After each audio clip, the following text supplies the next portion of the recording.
It has been 30 years since the world's worst nuclear power accident, the meltdown at Chernobyl. And today we are nowhere near an end to preventing the radioactive core from leaking again. In the immediate aftermath of the accident, Soviet authorities rushed to encase the reactor with a concrete sarcophagus, but that's now reached the end of its lifespan. Now a new steel sarcophagus has been moved into place.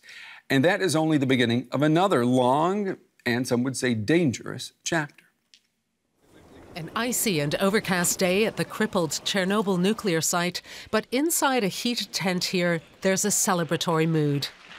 Among the top officials attending the inaugural event at Chernobyl reactor number 4, Ukrainian President Petro Poroshenko. He had high praise for what he called a historic construction, comparing the new encasement to the Eiffel Tower and the Statue of Liberty. Today, the consortium guarantees 100 years of nuclear safety. A lot of people had doubts. A lot of them didn't believe in this. But congratulations, yes, we did it. It took almost a decade to build the cover and 36,000 tons of steel. Technicians and firms from all over Europe helped complete the €2 billion project. The steel encasement forms an airtight cover over the ill-fated reactor number 4, the site of Europe's first nuclear disaster 30 years ago. On the 26th of April, 1986, there was an explosion at Chernobyl's reactor number 4. A radioactive cloud spread over large parts of the then Soviet Union, reaching as far as Western Europe. A provisional encasing was hastily built to try to contain the radiation, but it soon became unstable and threatened to cave in. Many areas of the countryside are still considered radioactive. Moving together the two halves of the huge arch and sliding the gigantic shelter into position over the destroyed reactor is like closing a wound, a nuclear wound that belongs to all of us. The old encasing has yet to be dismantled, but it's not known who will pay for it. What is clear to the Ukrainian government are its plans for renewing the site. It wants to make it into a center for the production of renewable energies. Well, I'm joined on the line now by Geraldine Thomas. She is head of the Chernobyl Tissue Bank at Imperial College in London. Ms. Thomas, thank you very much for taking the time to talk with us. I want to begin by asking you, are we telling the complete truth about the reality of Chernobyl 30 years on? Is it more dangerous than we perceive it to be, or is the danger level actually less than what we fear it to be? I think it's far less than we actually fear it to be. We are naturally very cautious about radiation because we can't smell it, we can't hear it, we can't feel it. So we are slightly perturbed by the fact that it's all around us and yet we can't detect it.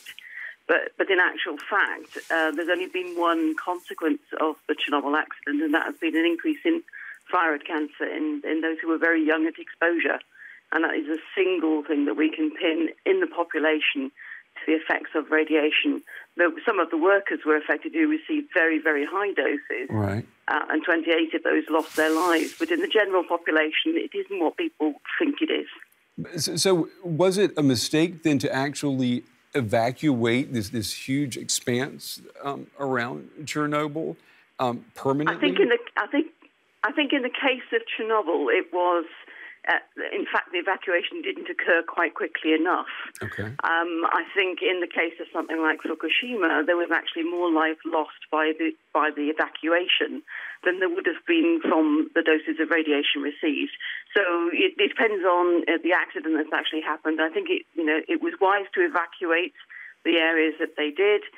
They have evacuated quite a large area around the site, but actually people have actually moved back there and are living back there quite happily. You know, today the president of Ukraine said that safety is now guaranteed for the next 100 years. I paused when I heard that. Can anyone say that? We haven't even had nuclear power for 100 years. Well, I mean, you can say that they have done their best to secure the site. I mean, it's always, when you say something is definite, you always forget there is a human element in there. But they have done what they can to secure the site, to make it safe, to secure there's no further release. And I'm sure they will do a very good job of ensuring that safety. The timelines that we deal with when we're talking about radioactive elements or radioactivity, we're talking about thousands or tens of thousands of years. We don't have anything comparable to that for human beings. Actually, you're quite wrong there. Okay, correct me, please. We're all exposed to radiation all the time. We can't avoid it on this Earth. We live in a radioactive environment, so we are actually quite used to long-lived exposure to radiation. Your average dose in most places is about 2.4 millisieverts per year. What about the nuclear waste from a nuclear power plant, for example? Well, we're not exposed to most of that. We're not exposed to that because we can actually protect ourselves quite readily from exposure to that by simply doing exactly what they've done in Chernobyl and sealing the area around it and providing protective structures. Uranium is in our feet, radon is in our air. These are radioactive elements that we're exposed to all the time. So there's nothing particularly strange about the radioactivity that comes from a nuclear power plant. Mm-hmm. And we are actually quite well adapted as a species to deal with this long-lived radiation. Geraldine Thomas, unfortunately we're out of time, but I hope we can invite you to be back on the day again. There's a lot to talk about here. Geraldine Thomas. Yes. With Imperial College London. Thank you very much. Thank you.